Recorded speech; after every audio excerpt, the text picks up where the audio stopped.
जय माँ भवानी। आप सभी का स्वागत है आपके अपने YouTube चैनल राठौर रिएक्शन में। मैं राज बना हाजिर हूँ आपके सामने फिर एक वीडियो लेकर, और आज का हमारा वीडियो है ये।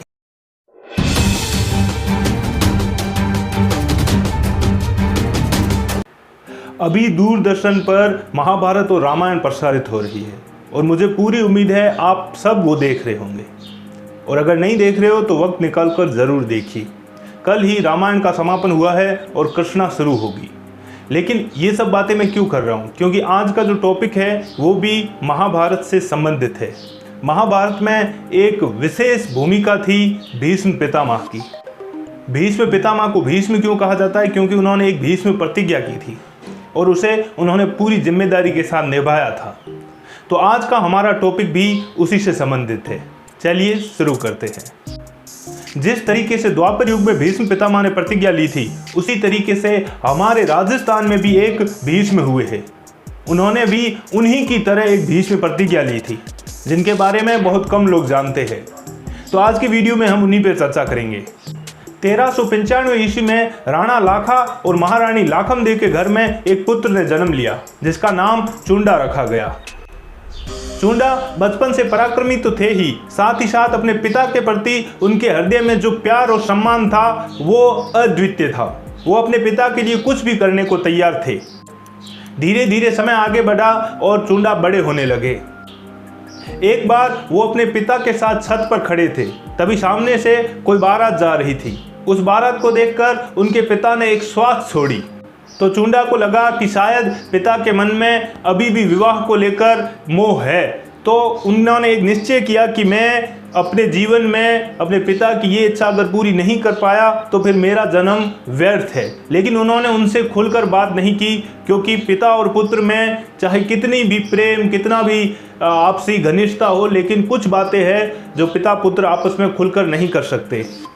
तो यही सोचकर वो चुप रहे।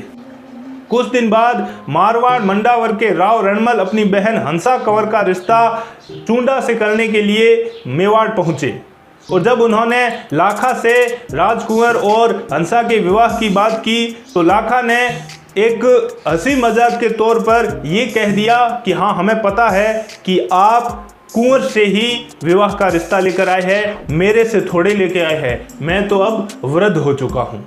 वो जब ये बात कर ही रहे थे तभी संयोग वंश दरबार में चुंडा आ गए, और चुंडा ने एक विचार किया और तुरंत विवाह से इनकार करके दरबार से चले गए।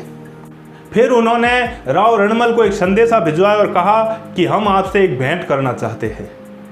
और इस प्रकार राव रणमल और चुंडा की भेंट हुई, और भेंट में उन्होंने राव रणमल से कहा कि मैं अपने पिता की इच्छा पूरी करने के लिए हंसा का विवाह अपने पिता से करने के लिए आपसे आग्रह करता हूँ।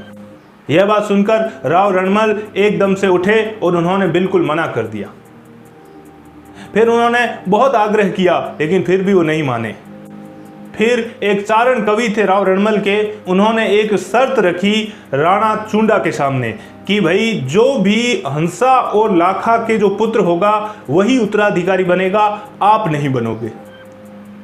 ये सुनते ही राव चुंडा ने एक प्रतिज्ञा ली, और उसी प्रतिज्ञा को भीष्म प्रतिज्ञा कहा गया। जैसे पितामह भीष्म ने प्रतिज्ञा ली थी, वैसे राणा चुंडा ने भी प्रतिज्ञा ली। उन्होंने कहा मैं आजीवन विवाह नहीं करूंगा, और मेवाड़ की गद्दी पर राणा लाखा और हंसा देवी का पुत्र ही बैठेगा, और मैं हमेशा उसका सेवक बनकर राज्य की और महाराज की रक्षा करूंगा।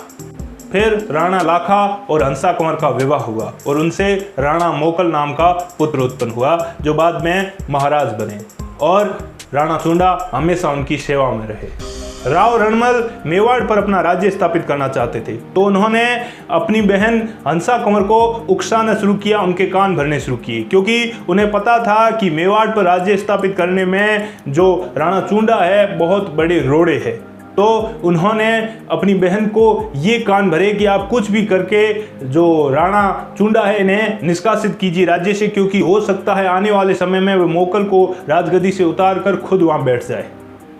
हंसा कंवर भोली थी, उन्होंने इस बात पर राणा चुंडा से बात की, तो राणा चुंडा ने सहर्ष ये बात मान ली और वो राज्य से चले गए। उन्होंने अपने भाई को इसका पूरा जिम्मा दिया। राव रणमल ने उसके भाई को भी धोखे से मरवा दिया, लेकिन फिर राव चुंडा आए और राव चुंडा ने पुनः जो राव रणमल को मारकर उस राज्य को वापस सुरक्षित किया। फिर ये इतिहास आगे भी चला और जो आप सबको पता है, लेकिन मेन उद्देश्य मेरा यही था कि कुछ ऐसे वीर हुए हैं जिन्हें राज्य गद्दी का कोई मोह नहीं था। उन्हें अपनी मातृभूमि, अपने परिवार से बढ़कर कुछ नहीं चाहिए था। ऐसे वीरों को, ऐसे महापुरुषों को नमन है। धन्यवाद।